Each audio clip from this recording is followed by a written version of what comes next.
Good morning, this is the Outdoor Artist, and I know I promised you a video on goldfish, which I'll get to in a second.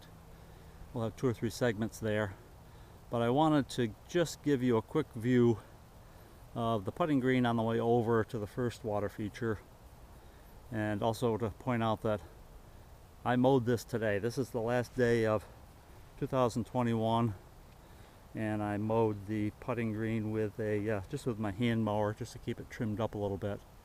But that's a first in my world, to be able to mow the lawn the last day of the year.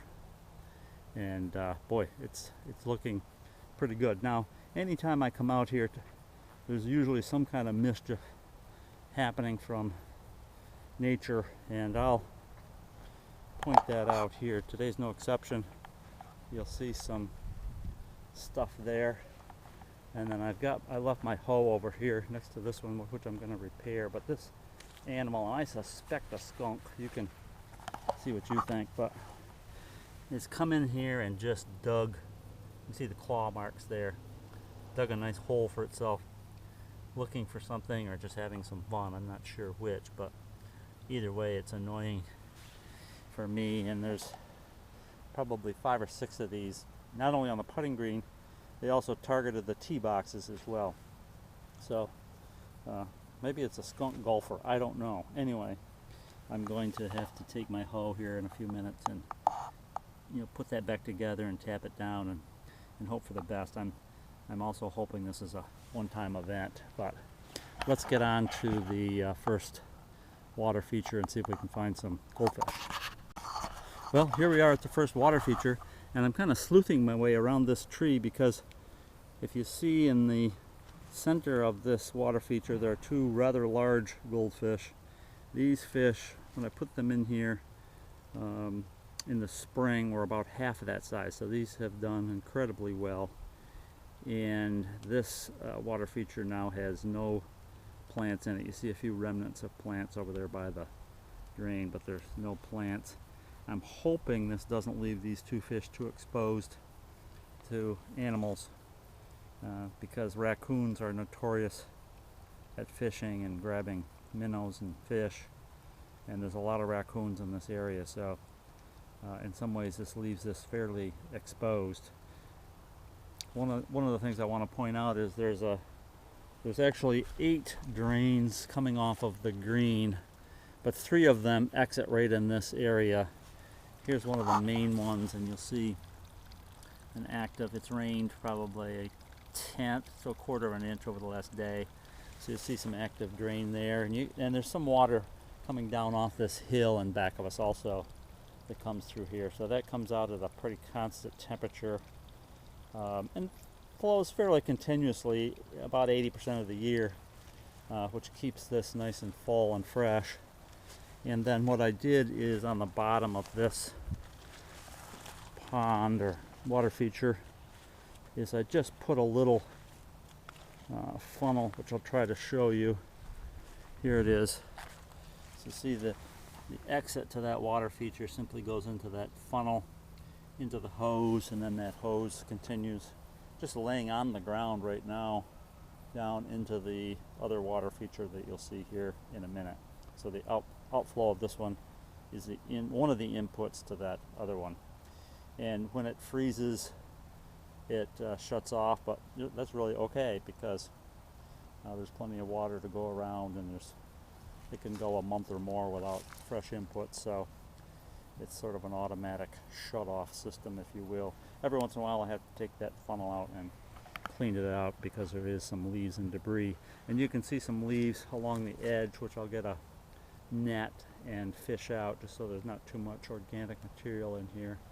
But here's our 2 biggest goldfish enjoying themselves in this upper water feature. Next we'll go to the main water feature. Okay, we're at the main water feature now, and I'm just going to slowly walk along here without any plants or anything in the way. You should see the school of goldfish that are there. I'm estimating around 50 or so will be wintering over in this water feature, and they seem to be doing fine. They don't seem to have too many needs this time of year. Water's very cold. The other thing I'll point out while we're here is on the far side of the water feature, you see that hose, the little trickle coming out of it. That's the feed that I had mentioned earlier from the upper pond where the two bigger goldfish are in it. So basically that pond, it's a drain. I catch a part of it and drain it down here into this water feature, which keeps this nice and fresh. Ultimately fills and overflows this pond, which is fine because I had built previously an underground drain which goes out and into the main drain and out. So that all works very well, and I'm sure these fish are appreciating the fresh water. This water fall, by the way, is made from a pump that I'll describe at some point in one of my videos. You can see it lives in a battery box down below the water here, and those are underwater filters that I build myself, and so it both filters and pumps the water.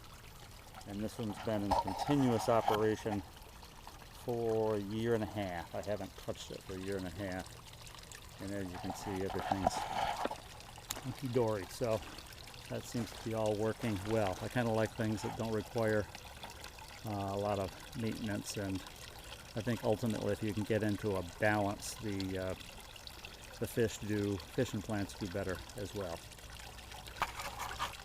Next we'll go down to the interior, or the indoor water tub, which I call Del Boca Vista. Well, here we are in Del Boca Vista, and this is a pretty simple setup, rudimentary. You'll see I've got an LED bulb strip here and a fluorescent strip here. They're on a timer for 12 hours a day, and the plants are responding very well. All these light green that you see are all fairly new since I put this down here, and then you'll see this dark pieces of some of the bigger leaves. That's where frost actually hit those just before I brought them in, so they're doing very well. Now I mentioned that there are goldfish in here. You see one just past there. I hope you caught it. They're amazingly elusive to find in here, but there are 3 of them, and the idea for that was, or is, for them to provide some nutrition for the plants in terms of their waste products. And they also utilize the plants for food because they like to nibble on those roots. And I'm hoping that balance gets us through till spring. I just took a guess in terms of how many fish it would take to do that, and then I replenish this water from time to time. I'll do that today from the water in the main water feature. Just as an aside, you'll also see quite a few bubbles coming up and back. It's an aquarium air stone that's being run from this little rather ancient air pump.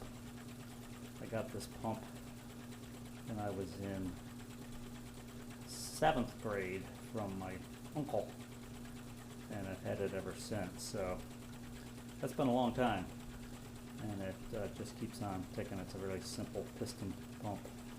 A couple spots here you just put oil in once in a while to keep it lubricated, and that's on the same timer, so the fish get their air 12 hours a day.